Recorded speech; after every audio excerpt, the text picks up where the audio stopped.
ชี่ยวชาญที่ทำงานพลิกอกหักไม่เคยจะสมหวังเรื่องตัวเองแต่ดูดวงคนอื่นมันนะยิ่งจะพูดเรื่องความรักยิ่งจะแน่เธอนั้นใจให้สมหวังไปแล้วหลายคู่เลยขอดูดวงให้เธอฟรีเพราะฉันรู้ราศีเธอและมองดวงตาของเธอมานานแล้วคำทำนายบอกไว้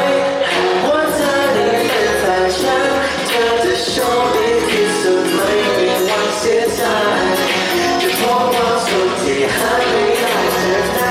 หากว่าเธอมาเป็นแฟนฉันอยู่ที่เธอจะเชื่อและเธอจะไม่สนใจเป็นน้องรักคำทำนายรอเธอเข้ามาน้องรักคำทำนายรอเธอเข้ามาน้องรักคำทำนายโอ้ยอยากได้เธอมาเป็นเบบียกให้นำวันและให้เธอเป็น first lady งงไงเขาบอกว่าผมมันแค่สิเชื่อในโชคมาเป็นความรักกับเบบี คนสุดท้ายยังมีคนเดินเข้ามาอยู่เป็นคำอยู่นานไม่ต้องไปถกไม่ต้องไปจริงไม่ต้องไปถามของใครไม่จูไม่ทิ้งจะเป็นจะขาดแล้วเราเรียกว่าข้ามเอาไว้